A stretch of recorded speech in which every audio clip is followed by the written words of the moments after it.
if you spend any time scrolling LinkedIn, you will see posts with 700 likes, 8,000 likes, telling people how they got made $100,000 in the last 14 days just by posting content on LinkedIn.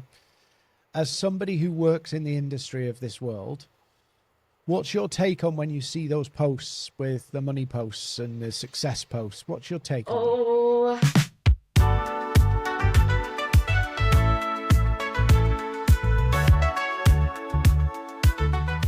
Hey everybody, welcome back to the podcast.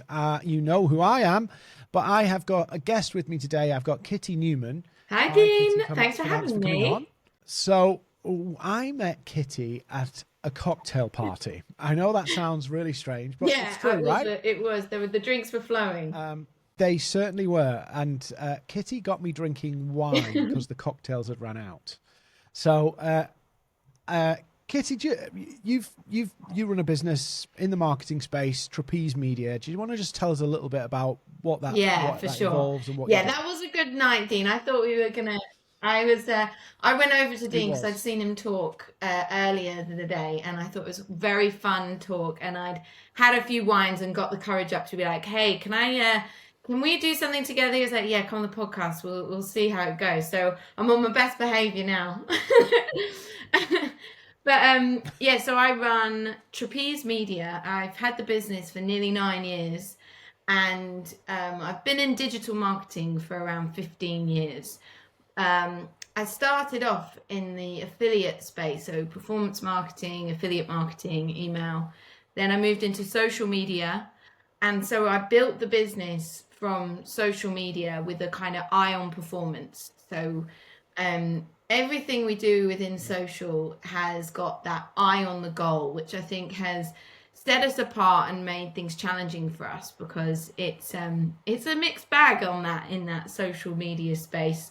Um, so yeah, we do paid social, paid search. We manage accounts across all platforms, including LinkedIn, um, everything on Meta, TikTok, you name it. Wow.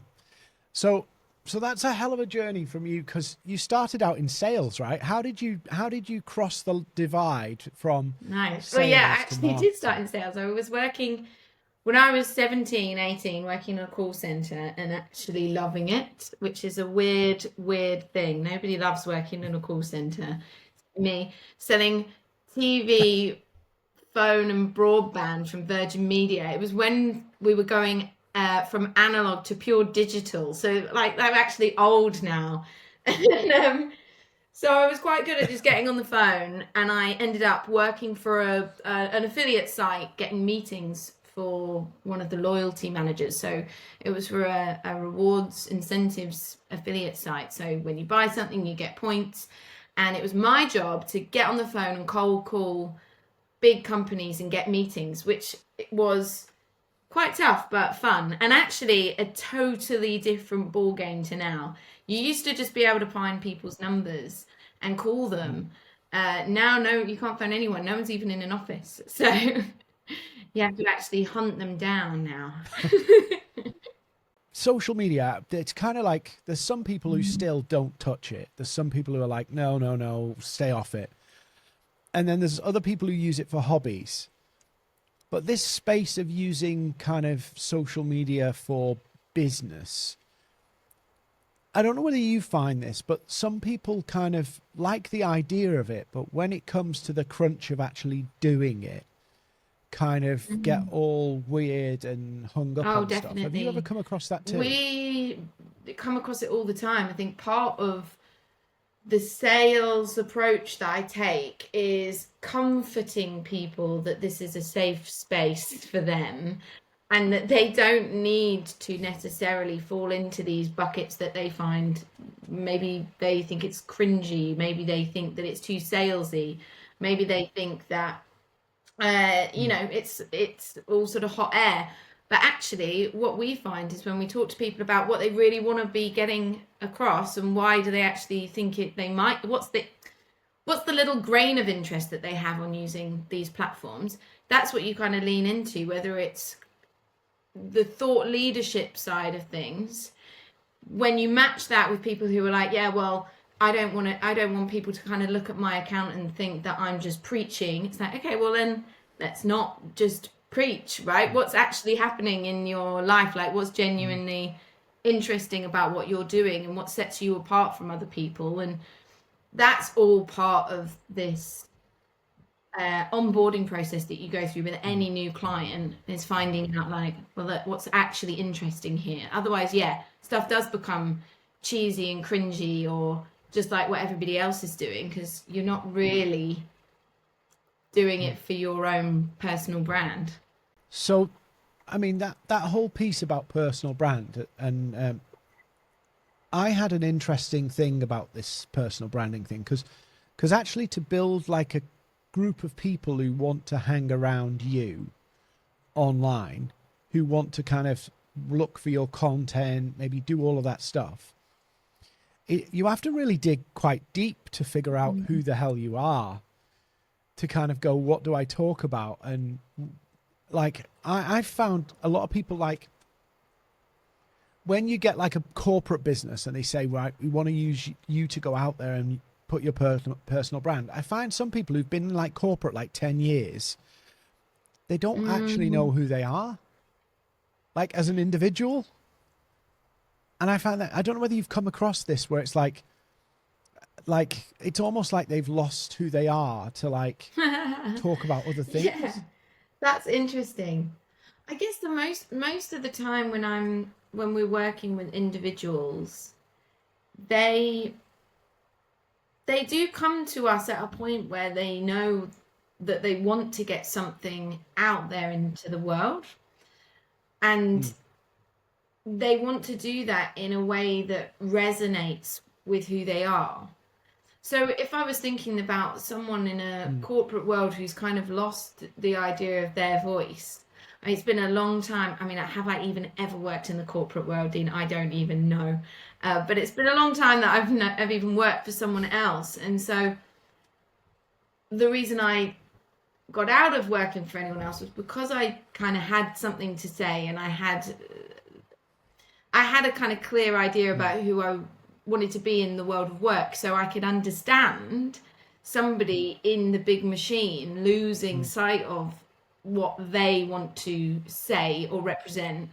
And as well, if they're in a huge corporate where you are slightly red taped about what you can or can't say about what you do for work, and I can totally see how those things can feel like hurdles to even just getting off the ground, because part of what we try and coach people around is just getting something out there. Just start posting and just start seeing what happens for you and what you like to say. And it's not all about, for me, it's not all about what gets the best engagement, although I love that in your talk around how to actually manipulate, the algorithms and get LinkedIn to kind of respond well to your post, which I think is very smart.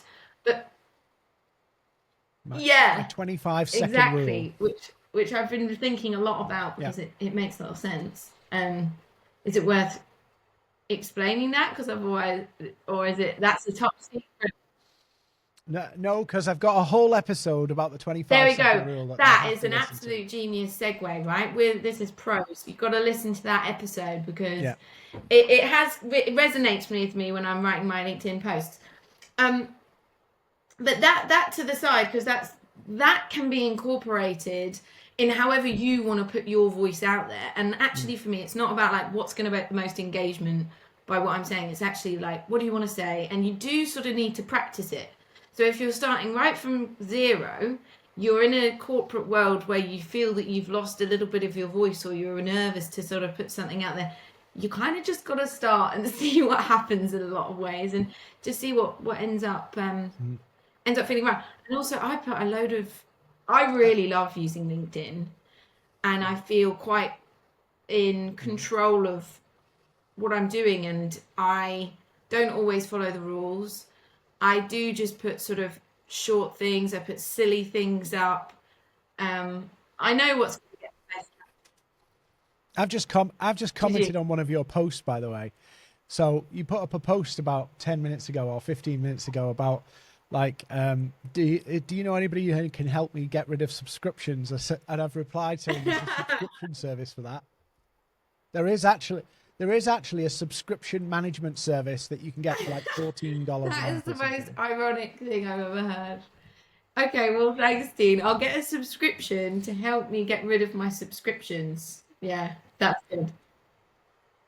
Yeah. Now, here's the thing. You've worked with people when they go to LinkedIn for the first time and they get on there properly and start taking it seriously. I always find when I'm doing this with clients that there's this weird window of like a couple of weeks where they're hypersensitive to everything that happens. Every comment, every post, every impression. Sometimes people they know from 10 years ago come out the woodwork and start, giving them banter in a WhatsApp group. And I say this, it doesn't matter how many times I say this. I said, when you go on LinkedIn and you start taking it seriously, you are going to get noticed. And for a few weeks, that's going to feel uncomfortable. And they go, no, it'll be fine. Then some university mate comes out and goes, have you got nothing better to do? And it's like, oh, no, we maybe should do. Do you notice this as well? Or is it just a Dean Well, phenomenon? on the account that we're running at the moment, we're doing quite a high production level video content. So we've got a ex-TV producer coming and taking the video, and I've got a social media manager who edits the content so it suits the platform, right? Because TV is old school in my mind and social is kind of new school. So we've got this mashup which just makes a really, really good mix. And that person has been getting a lot of feedback about the production levels and like the amount that he's putting into this. Mm. Now, that feedback's been very, very strong, and exactly what we wanted. So I think if people are sort of saying, if people are coming to you and commenting on it, that's a good thing, right? That's exactly why we're doing it. The balance, and this always becomes the most complicated part for us in managing accounts, is the communication between us, where we're on the platform quite a lot, and the client who wants us to feed in what's happening back to them, because the ultimate thing is that they're not really into being on it as much, and it's then that's why it takes a while for these things to really bed in, because we start to get to know the characters, we start to get to know the good contacts. You tell us who you've met with, we build them into our engagement practices and processes and feed that back to you. So yeah, I can see that it's quite overwhelming at the start, because you can second guess yourself and start worrying about what other people think, I guess, is another like human trait, and social is very exposing. And I guess someone might be like, oh, I didn't agree with that, which we have also had. We've had like personal contacts of people whose accounts we're managing. They will say, look, I don't agree with what you're saying there, I think you're wrong, and we'll feed that back to the client and say, look, this has come in, you need to talk to this person. So yeah, that can be overwhelming. Well, and sometimes I've had scenarios where, like, when you put something out and somebody who knows the person well will say, that doesn't sound like you. And it's like, oh, like, you can only most of the big accounts, let's just be honest for a minute, most of the big accounts on LinkedIn, your Richard Bransons and your people like that, they are not writing their own content. They really aren't, right? And so you'll have somebody who'll go, yeah, this doesn't sound like me. And I found this sometimes what will happen is they'll pontificate about the content for so long that the only thing that sounds like them is the absence of saying anything. It's so fascinating how people would say, oh, that's not, I wouldn't say that, I wouldn't say that, I wouldn't say that. Yeah, well, actually, your track record so far is saying absolutely nothing. Yeah. Yeah, well, how do you navigate that then with your clients? Because that's a real subtle thing. I mean, it's kind of the nerve. it's very exposing. It's kind of like putting all of, you've got someone with all of their knowledge, their experience, and we're trying to get that out into a public sphere. But I think the way we kind of handle it is we try and talk to people and say, look, this is a journey, right? We're learning you and you're learning LinkedIn. And there's going to be the way I do things on video is not the same way I write things down. And the same way I write blogs is not the same way I write emails. And the same way I write posts is not the same way I'll, give a client update. And actually, I think we all have our own post writing style. And what happens is we mirror it to how we would write something that wasn't on social media. And I think eventually I have a way of writing posts that is me. And you find that, but most people aren't posting enough to ever find that anyway. So, and then of course, the other part of it is as you work with a client more, they give you feedback and tweaks, and then you start to predict it. And then, you end up in a situation where you can almost predict what they're going to, how they would say something.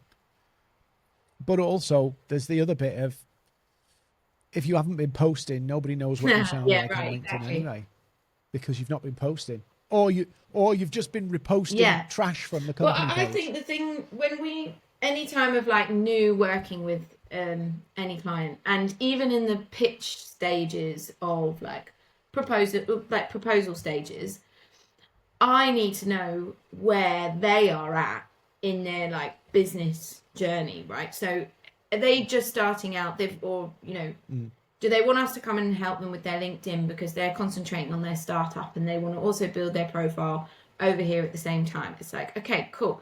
So how much of like, what's the startup? What's the business? What's your plan? What are we talking about? How kind of concrete is that versus someone who has been in business all their life, has this experience, has this knowledge, has their products, has all of that very well packaged.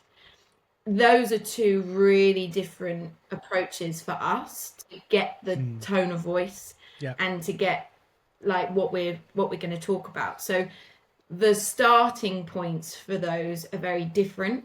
One is like, right, we need to actually figure everything out, what we're going to be talking about and what your key content pillars are. And I don't like to be too strict with content pillars when it's a personal account, because it does need to be real, and actually all the real stuff gets people going a lot more than anything else. But when someone does have this established career, there's a huge rich history to look at, and we can actually get off the starting blocks a bit easier and a bit quicker because there's more to kind of build from and learn from and kind of write from, and you can kind of hit the tone and hit the voice a lot quicker. So yeah. And over, it's scary to think social media, LinkedIn is what, more than 20 years old now. Was it 20 this year? I can't remember, or last year. Right. 20 years of social media. What do you think is the most or the biggest change you've seen in the way social media works? Well, the ease of kind of getting big numbers has changed. It's not as easy to go big. Although true. I know you, Dean, can get some big numbers at the drop of a hat, as I saw you do on a live experiment, which was part of what I found very exciting. I think what's interesting is LinkedIn hasn't gone down the same paths as much as the other platforms. We do a lot of stuff with video, but at the same time, LinkedIn isn't all about the video. It is, you can put a kind of photo of yourself and it'll do absolute little fly. So I think that's quite interesting because it's not necessarily following those trends. I also think that LinkedIn wasn't great like 8 years ago. It was not an interesting platform. It wasn't really one that people were using in the way that they are now. and it's become a real smart sales platform. It's become it's become a CRM. It's Yeah. become an absolute tool, much more than any of the other platforms, which are still sort of more focused around engagement for me. And although Meta's paid advertising setup, I think, is fantastic. We do a lot of paid media, and I find LinkedIn ads still quite challenging in terms of the platform and setup and costs and Yeah. I mean, I would say the only thing I would say is I think LinkedIn's ads are getting better. They were really, really bad. They are slowly getting better. But honestly, I used to do Facebook ads like 10 years ago or whatever, or 5 years ago, 6 years ago. And I find Facebook's interface more confusing now than it used to be. It is really like the business suite, the ads, like, it's like, oh my God, can we not just put everything in one place? In one of my workshops around paid media, paid ads on social, I do like a everybody take a big deep breath. The next slide is, it's has caused panic attacks, and then I put up a little, because we basically go through a training on paid social and looking at Meta, and it's undeniably stressful in there, but I do find the results, I do find the functionality, and like actually the granularity and targeting options really, really strong. So that's what I think has been a good improvement on that side. And I think LinkedIn's improvements as a tool is like, it's actually a non-negotiable as part of my business and my growth and sales plans. LinkedIn is by far you can kind of use it like a tap, I find. I think it's sort of second to email, and I think it's maybe first to email. I don't know. I haven't thought about putting them in order, but yeah, it's essential for us. And let me ask you, from a business development point of view on LinkedIn, a lot of people will get hooked into posting. What percentage of posting, if you were going outreach posting and you were just starting out on LinkedIn, how much effort would you put into posting? By outreach, you mean linking in with new connections? Growing your network. And I don't mean pitching people. I don't mean like cold pitching people, but like a more outbound strategy rather than an inbound strategy. Which one? What's your views on an outbound strategy, inbound strategy? I mean, I do a mix. I'm always connecting with different groups. They're always relevant to my sector, my services, what I'm offering, and I will try and make relevant content as and when it comes up. So, for example, I've got an event at the end of the month. All around how to make your investors happy. So I will be looking at an outreach or an engagement, a LinkedIn, what are we saying, and a connection, making lots of connections. With businesses and job titles of people that I think would be good to get to that event. So I will just connect in with them. And probably I'll put more focus on that at the moment than I would do posting, because I want to make those connections, and then at a point I will chat with them and see if they like to come to my event. No pressure. Basically, it's like, great, we've connected, I've got this coming up, do you come if you want? But for me, it's a numbers game, and not everyone can come, not everybody will be interested. They've said that they're connected with me, and I don't take it personally if they don't reply, don't come, don't because some of them do. And also, it just increases your connection to that person as well anyway. And then when I go into like more of a posting cycle, which I do sort of, they can come in and go, you do see these people coming in and engage and connect and comment on your posts. But for me, social media, it's when working with clients, I try and get across where it does fit in that sales funnel. And it is it's very top of funnel. It's very light touch. I have made deals that I wouldn't have got without LinkedIn, but they would never have got there with just LinkedIn. Do you know what I mean?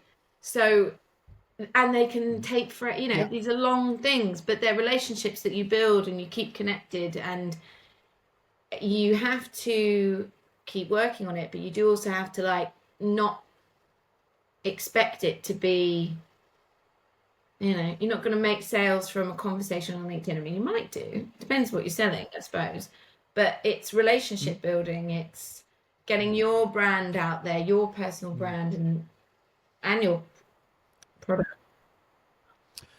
So Kitty, I'm going to throw, and this is unrehearsed here, everybody. So we're literally just talking about where this goes. If you spend any time scrolling LinkedIn, you will see posts with 700 likes, 8,000 likes, telling people how they got made $100,000 in the last 14 days just by posting content on LinkedIn. As somebody who works in the industry of this world, what's your take on when you see those posts with the money posts and the success posts? What's your take on them? Oh, as someone who's owned and run a business for 9 years and knows the challenges of it, I find them fairly frustrating. I don't know if I believe them. I think that I think they are clickbaity kind of manipulative posts, but I also kind of respect the attraction, to be honest. I respect the what they're able to, I respect what they've been able to generate, and that they've been able to get that many likes or engagement, get that interest. I have been sucked into those sorts of things before. We're like, okay, yeah, maybe this is it. Maybe this will be my millions. But I do see a lot of people with some contacts of mine have been in part of these groups where they've seen huge growth on their accounts and with their engagement, and they get hundreds and hundreds and hundreds of likes, which I think is fantastic. And it is great to kind of look at someone's account and see that they're getting a load of likes. But it just depends on what you want LinkedIn for. For me, it's a new business piece, and it's making connections and conversations with people that are meaningful and have an opportunity for us to collaborate and work together. And for other people, they want to get a load of huge volume of likes, because that's also not just important from a like a persona. What's the word? Like a social group. Yeah. Like a perception. Yeah, it's Perception and got value to it. social proof. Yeah. It's, you know, and also these are connections. You know, you're reaching a huge number of people. So yeah, I don't think it's completely clear cut. I do think a lot of those things don't make you millions, but when it comes to engagement, I think it's great. It's got a place. Yeah. Because sometimes I think you know, I think we all would say we would love the obscene levels of engagement some accounts get. I think there's some, you know, elements of it that is maybe not real, but you know, that's on a case by case basis. I'm not so sure in some cases that they're actually making money from doing it. But that's not true for everybody there. So we're making sweeping statements. But one of the things that I do feel like is an issue is that people are beginning to think that that's the way. Like, that you have to have that. And that's what normal looks like. Do you know what I mean?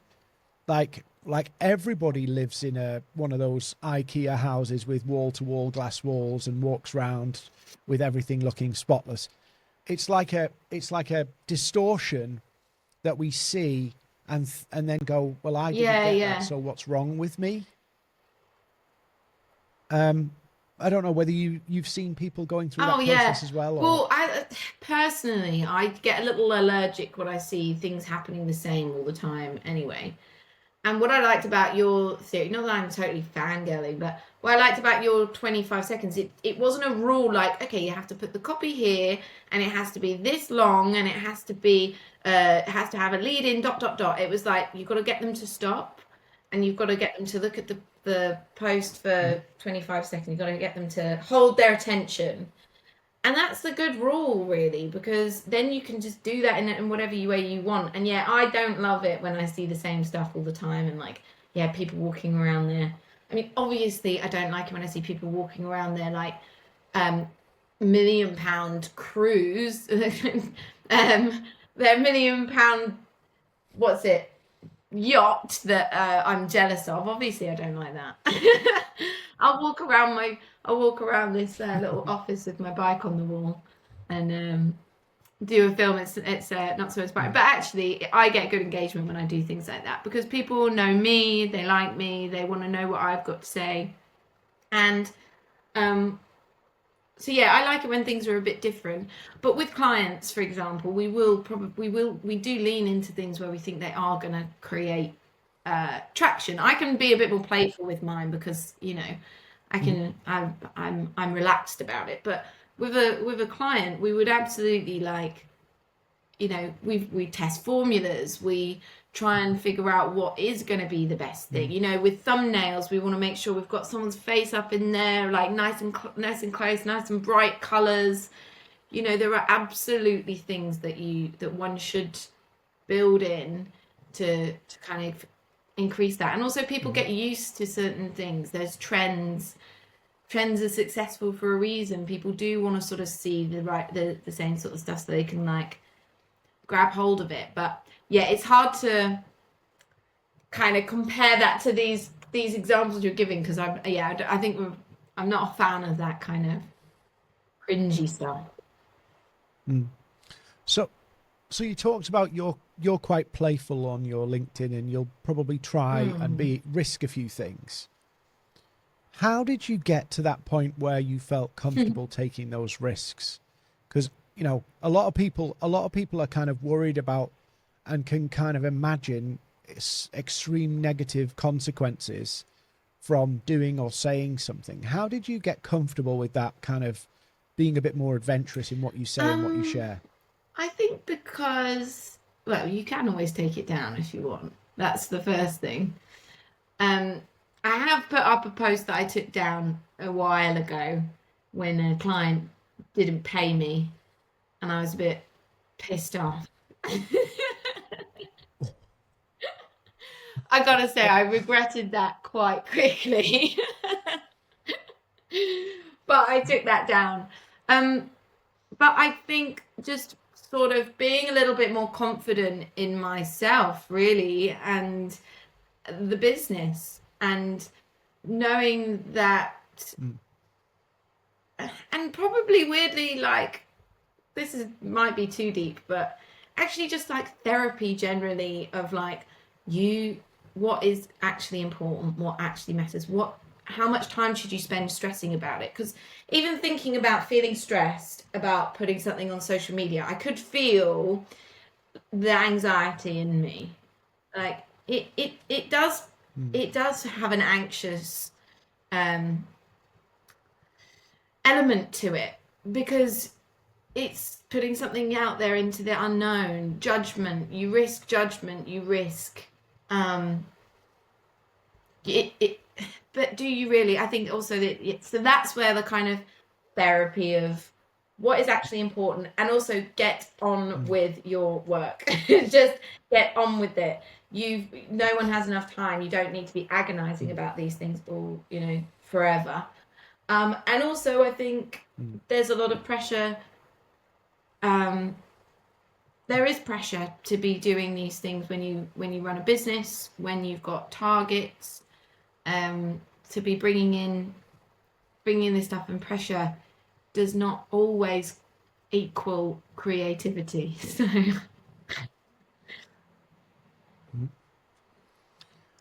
and let's just ask, what about like personal stories? How do you decide where is the line on that kind of stuff? And I'm talking about you personally here, not what you do with your clients, because I know Yeah. you deal with that very differently. But in your LinkedIn, how do you decide what's too I much? didn't put that much out about my personal life. I think when I got some cats a year ago, I put up a post that I got some cats. And I think it must have been the best post I've ever done in my life. Yeah, we Kitty's have got two little kitties. sweet little cats. No, it wasn't like the best post, but I don't put that much up about my personal life actually. Um, Hmm. I Because you see a lot of people who do that, don't they? They like almost like their posts are a Yeah, window into they their are. world. And I don't think there's any harm in that. I mean, I like seeing it. I think that people probably, I've Hmm. not heard many, but people probably think, oh, why is LinkedIn turning into another sort of Facebook or Instagram? And what I think is really interesting about LinkedIn is mine is completely full of the types of people I network with and meet. And Hmm. my partner's, she works in finance. Hers is full. It's news. It's finance news. It's reports. It's Hmm. completely different to mine. Um, and I think, like anything, these social spaces, and I think that's another reason why I do really like LinkedIn, is it does feel very much like MySpace, not MySpace. Hmm. um, but my Instagram has got all sorts going on. It's got loads of discovery. It's a real mishmash of anything I might be interested in, stuff I'm not, and my TikTok's a whole other universe of random stuff. Whereas LinkedIn is really very much, you can see that it's my like networked world, um, and Hmm. it's probably a good signifier of kind of how much you are and where you are getting out and in and amongst. But yeah, so I don't Hmm. personally post that much personal stuff, but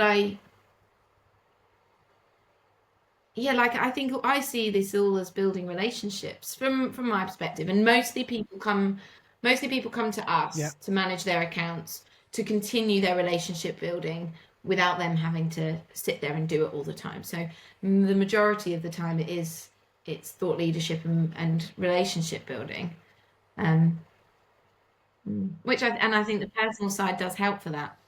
And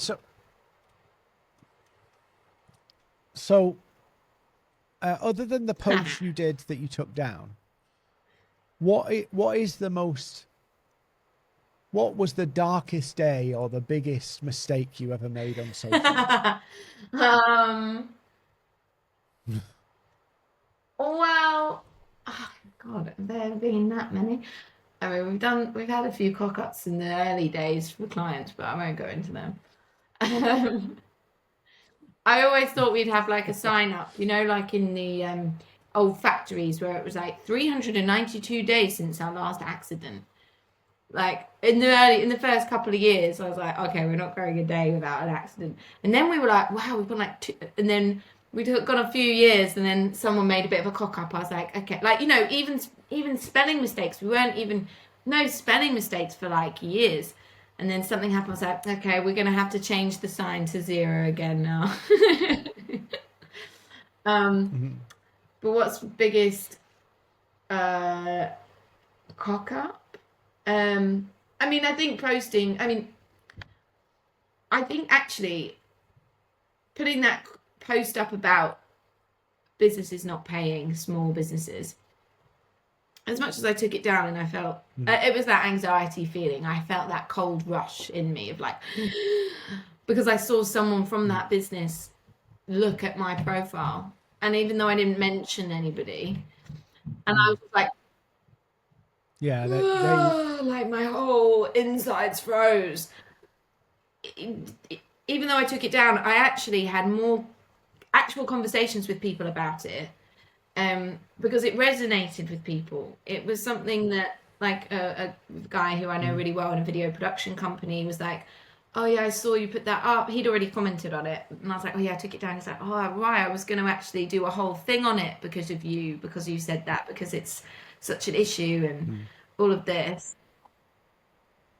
I think the issue is, and you know, we've had this brutally. We're a bit better at it now, but we've had this brutally in the past where, you know, you'll have a big company or a few big companies, and then their bureaucratic wheels turn so slow that POs, you've got the PO, but now somebody needs to sign it off and all this kind of stuff, and that creates knock-ons. So you end up kind of juggling to wait for them, and then you feel shitty because you might have to put somebody else off, and it is a big issue. But yeah, I don't see that as a mistake. I think that's natural. Like, if I've got some people I'm chasing, and I've always been tempted to put the post up, but then it's like, I would be in exactly the same boat about something like that, because, you know, you don't want them to piss them off, and they take even longer. Yeah. I made a mistake today. It's not strictly social media, but I thought it was funny, so I'll tell you about it if you want to hear it. It's really bad. So, you know how we have all of these, like, otters and stuff that go into our calls? So I was on a call in the room waiting with my Fireflies. I use Fireflies, and the client wasn't turning up. And I've just left it there, and I'm going to the US for 2.5 weeks on next Friday. So I was like, I'm on the road speaking. I've got 7 events. So I'm like, how do I juggle this? Because it's on the road all the time. How am I going to wash my clothes? I'm going to have to take more underwear. And I'm talking to somebody in the office. And my Fireflies is taking all of this down, right? And then I leave the call because they didn't come. And they email me to say, thanks for the summary. And my Fireflies had basically given them a full summary of what I was going to do with my underwear in America. That is the worst nightmare. That is so bad. That's like, you're on mute. You know, the 2020, you're on mute. This is now, we're going to have AI sharing our intimate secrets with the world. It's going to be like, you need to be on mute. Mute now. Mute now. Yeah, it's scary. So just on that AI point, where do you see AI with social media? What do you see? What's your kind of? We know it's going to be a great tool, but where do you see some of the challenges for the whole social media space? I don't know about the challenges, because it's like making everybody's lives easier. What I think is people are so cynical, as well. Everybody's using it. And everybody is trying to spot it, be like, oh, that's written by AI, that was written by AI. And it's like, okay. So for me just doing like a random LinkedIn, like the one today, which is like, what could I, is there a job for someone to like get rid of all my subscriptions? For me, it's like, no one's going to be cynical about that. It's just me. Why would I get AI to write it? And I know what you said at the top of this call, where people have a slight criticism, or like, oh, how are you spending all that time doing your LinkedIn? You must have someone else doing it. We are the best when people don't know it's us. And that goes the same for AI, I think. So we are using AI to write content. We are doing our best to make it not look like AI. So we're still writing. And ultimately, AI won't know about what you're really doing and getting up to and what you really think. So I think there's like a special sweet spot in actually making a few spelling mistakes in your post because it looks like you. I actually thought, we work with a lot of restaurants as well, and there's like a high-end, it was just on a WhatsApp group, someone sent a picture of a really beautifully written note that had been left there, and people were like, oh, it's just written by AI. I was like, the high-end places are gonna now need like ink splodges, mess on their notes to say this was written by somebody. Now the ink splodge could probably, I saw this fountain pens, these AI fountain pens, probably it was all robot anyway, but it doesn't matter. the imperfections and the mistakes are gonna look more authentic, look real, like with a handmade table where you knew the carpenter and he's like, oh look, there's just this a little bit, you're like, oh, it adds to the character of the table, right? It's like, okay, yeah. I think Mm. that's the sort of Yeah. thing to find there. Yeah. Like, um, like when you go to a supermarkets versus like an Yeah, yeah, independent yeah. store, Yeah. that kind of vibe. Yeah. And I could see actually there being almost like a divide. I don't mean a confrontational divide, but there's like we're fully human or we're fully AI, and those, and then having the blur of in between. But I feel like at the moment there is like two camps. Like, no, no, no, AI is wrong. Not AI totally is wrong, but like content wise, Mm. like purists. Yeah. No, we need to be fully human, and then the other camp, let's let Mm. AI take over everything. And I think the reality is it's probably somewhere in the middle, but I can see like there being competitive advantages to being Yeah, we're fully human yeah. and we're fully AI. Yeah, I do. I would struggle with, we've already talked about anxieties and pressure, and I would struggle to really commit to not being AI because the speed at which Mm. it can change things, the efficiencies, and um, yeah, we are adopting AI tools as much as we can and getting involved in programs to learn as much as we can. I mean, we're a little business, so we haven't got a load of budget to spend building things and bringing in tech, but we are. Yeah, it's important to me that we don't get left behind, really. So I couldn't be a fully human only agency anymore, I don't think, um, Mm. because of my own deep fear of getting left behind as a business.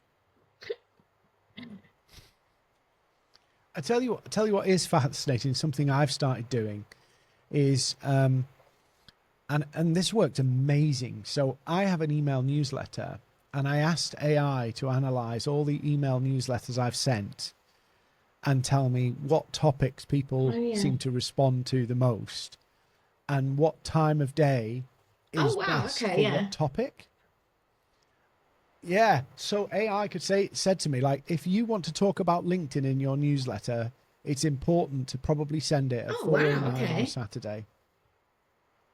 And I was like, really? So I tried this and I got a No way. 45% open rate on an email at 4 o'clock on a Saturday. And I was like, this is insane. It's like spotting things that I would never see. But when I talk about content, it said Really? Sundays are better. Yeah, so it's analyzed like, I don't know, 400 emails where I've kind of not been very Yeah. consistent with timings and looked and spotted how everybody responded and at what times they responded. It's like, Yeah. Wow. whoa, this is Okay. insane. So you never know. We might be totally replaced in 5 years. Yeah. I wouldn't go that far, but I think. What do I think? I'm more worried about. I don't know. I'm interested. I've been working with a group who are doing some digital workshops for students in year 10, and the tasks that are being Mhm. placed, there's a conversation around how to explicitly give the rules around using AI, because on the one hand you want them to develop the critical thinking to do it themselves, but on the other hand, everyone's using AI, so you need to like, it's interesting. And I think it's, if I was, I'd really like to know what young people, how it affects young people who are learning things Mm. and about to get into the world of work, and how that will change the world. See, I think there's a school that's actually piloting Mm. AI teachers at the moment. So what they're doing is it's a group of I think year 11s or year 10s, I can't remember. And basically what's happening is the AI is teaching them the usual stuff, the maths, the history, all the kind of straightforward kind of subjects. But the AI is tailoring the teaching to every individual. So it's like, oh, hang on a minute. If you're not so good at maths, the AI will actually work with you to get you further along, whilst the other person who's flying is getting different sets of challenges. So I think that's pretty cool. But one of the things that I was really encouraged about is the teachers, because everybody's thinking what's happening to the teachers if the AI is doing this, is that then they have soft skills lessons. And I'm like, that makes total sense, that actually what we're going to do is we're going to develop the human part with humans, and the knowledge and the, you know, the basic functional skills that you need to get through life, the AI is going to handle. And it's like, it makes total sense, because you're not going to, you know, best will in the world, if you have a teacher in a room with 30 kids, right, you're going to have people who just don't get it, and just the teacher can't keep up with that capacity. So I think it's a brilliant idea. Let the AI do the knowledge heavy stuff, and let the teachers do the soft skills and critical thinking and problem solving and communication and No, stuff. I actually really agree with that, for sure. So Kitty, we can't talk about this, but we're gonna try and end yes talk, I hope so. So Kitty's got this idea, but we can't tell you what it is. But in a venue near you, we're going to try and do something that's teach. The idea is Kitty's going to teach marketing in one talk. That's right. Don't tell them what it is, but what the title will be something like "How to Train Your Marketer." And what we're going to do is we're going to do a live experiment on stage. We need to think about health and safety around it, because there could be electrodes involved. No, we're going old school, unethical training methods, Pavlovian, you know, once people have really signed up. We're going to do some hardcore training. With electrodes. Well, Kitty, on that note, we'll have to do another podcast once we got that sorted out, so that people can have a little bit of a teaser and know that it's safe to actually come. But Kitty, thanks for coming on. Thanks for sharing all your wonderful insights. I need to think of a better way of describing that's not so terrifying. Yeah, how to learn marketing. We'll train you how to do marketing. That's it. Don't worry, no one will be hurt. Yeah. Except for the willing participant who has signed away their rights. Rights. Brill. Kitty, thanks for coming on. I know everybody's intrigued. Go find Kitty on LinkedIn. Give us some tips on how to get rid of her subscriptions. Thanks, Kitty, Steve. thanks See for you coming later. on.